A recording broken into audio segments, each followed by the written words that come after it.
There were 4 students who were selected to speak at this. I mean, how many people were at the conference? Thousands.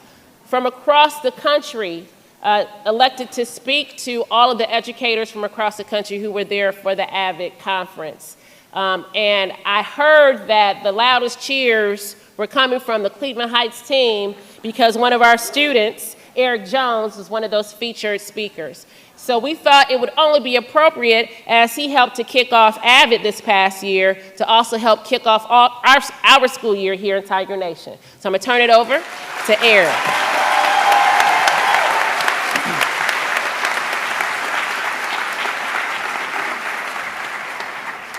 Hello and good morning. My name is Eric Jones, and it's such an honor to be on this stage speaking to teachers about my life and about AVID and how they're interconnected. First, let me begin with the concept of belief, or the action of believing. We all believe in certain things. As a child, you believe in Santa Claus. As an adult, you may believe in the power of a good filter. As teachers, I know you believe in the necessity of a long summer break. At the beginning of a school year, we believe in all positive connections we will make, or successes we have yet to experience. Believing seems so easy, but sometimes, just sometimes, believing in ourselves, believing that we matter, believing someone else cares for us, and believing in our own potential, well, that's where you come in. Because sometimes life can just suck the belief right out of us. Let me tell you a bit about how I learned to believe in myself through teachers, AVID, and reflection.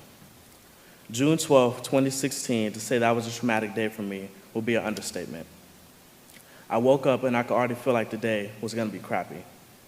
My mom, dad, and grandparents said they needed to go somewhere, and somehow I knew it was serious. After they left, I was kind of in disarray as to what was going on. When they came back, my dad asked me and my siblings to come sit at the dining room table. I was very nervous because nobody ever sits there. My dad starts talking and saying some things that my brain couldn't process. He would be going away for a while, he wouldn't be home, he needed to go soon, and me and my siblings just started breaking down crying. It was the kind of crying that you see at funerals because it was such a real and raw moment. So many questions in my mind, but I kind of felt like I could not ask. What I really wasn't prepared for, looking back, is what I learned a few days later on television. Trust me, you don't want to see your dad on TV the way that I did. He was a well-known leader in the community, and any good reason I had as to why he was going away was soon crushed as I saw him on the news and realized he was in major trouble. This is when I meant when I said life sucks to believe right out of you. I had so much belief in my dad and his ability to provide for us, to do the right thing at work, and to be that man, I would never even question it. The rest of that night, it was long, it was painful, and I was emotionally drained at the thought that in just a few months, my dad would be gone to prison. I asked so many questions because it was so unexpected. The days leading up to his official start of prison was a blur, but I'll never forget the day he left. 3 years without him seemed completely unreal. We all hugged at the airport, and just like that, our lives were changed forever. If there was any hope for believing, I was gonna have to borrow it from someone or something because my tank was on empty. I started my first year of middle school that August, but life had another trick to play on me. Our 2 middle schools, they were combined because they were under construction. It was very chaotic, and walking down the halls was crowded and hectic. Making eye contact with kids I've never seen before was very difficult, and the comfort of my elementary school was soon gone forever. I was already angry that my dad went to prison, and on top of that, I had to deal with kids at my school, kids constantly challenging me. Now, I've always been nice to people and gave people respect, even though most kids didn't. Now it felt like my kindness was being seen as weakness. So if you were me, you would try to prove yourself through physical aggression. Now, of course, this led me into a lot of physical altercations, and I got suspended, but not just once. I was on a vacation for about 10 times that year. I didn't believe in myself or my ability to cope anymore. Thankfully, this was also the year one of the best things that ever happened to me in my life was that I found AVID. I was confused at first about what it was, but I just wanted to try something new. And for some odd reason, I believed that this AVID thing could help. So I filled out my application and interview, and when I was accepted, Here in Walkman Abbott, it was cool, but I still had no idea what was to come. But I can honestly say, joining changed my life for the good. My teacher, Ms. Raki, was the best teacher I've had throughout my elementary and middle school years.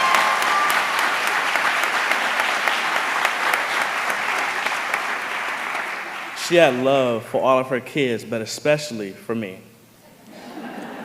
She saw past all of my issues and problems I had and really understood me for me, and I was a great kid just going through a rough patch in my life. The many times I was getting suspended, of course, did not make her happy, but she would still give me advice on how I can handle it better. Abbott was the only class I looked forward to going to every single day, and bit by bit, I was able to borrow Abbott's belief in me and build my own sense of believing. But if I've learned anything in these short years I've lived, it's that believing in yourself has its ebbs and flows, forward movement, and backward slides. So even though I thought I was healed from the events of 2016, I hit another roadblock and soon realized I was still fighting this battle. I felt like I couldn't survive life and just didn't want to be on earth anymore, and I couldn't handle it mentally on my own, so I had to get help. And I was in the hospital for a week just trying to get better, just for me. And with that and prayer and the help and support of my current Abbott teacher, Ms. Washington,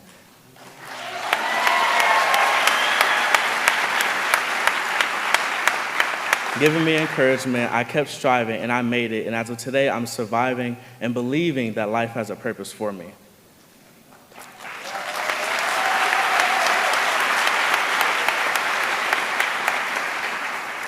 And actually being selected to give the Abbott Summer Institute speech helped me find a new belief in my power. And I have the power to impact others, to shape others, and by hopefully sharing my story, helping others find ways to believe in themselves. Teachers, life for kids is tough. We need you to keep pushing, to believe that it will get better. Of course, students are gonna make mistakes, but that's part of living life and learning. Abbott taught me that anything is possible and every problem can be solved. And I know not all kids have Abbott, but they all have you. And when your students feel like they can't change, believe in them enough to tell them to never give up, because just when they want to give up, they're probably one step away from their breakthrough. Believe in yourself as teachers so you can make the change all of us want to see. And believe that every student is worthy regardless of what they portray on the outside. And lastly, believe that you're capable.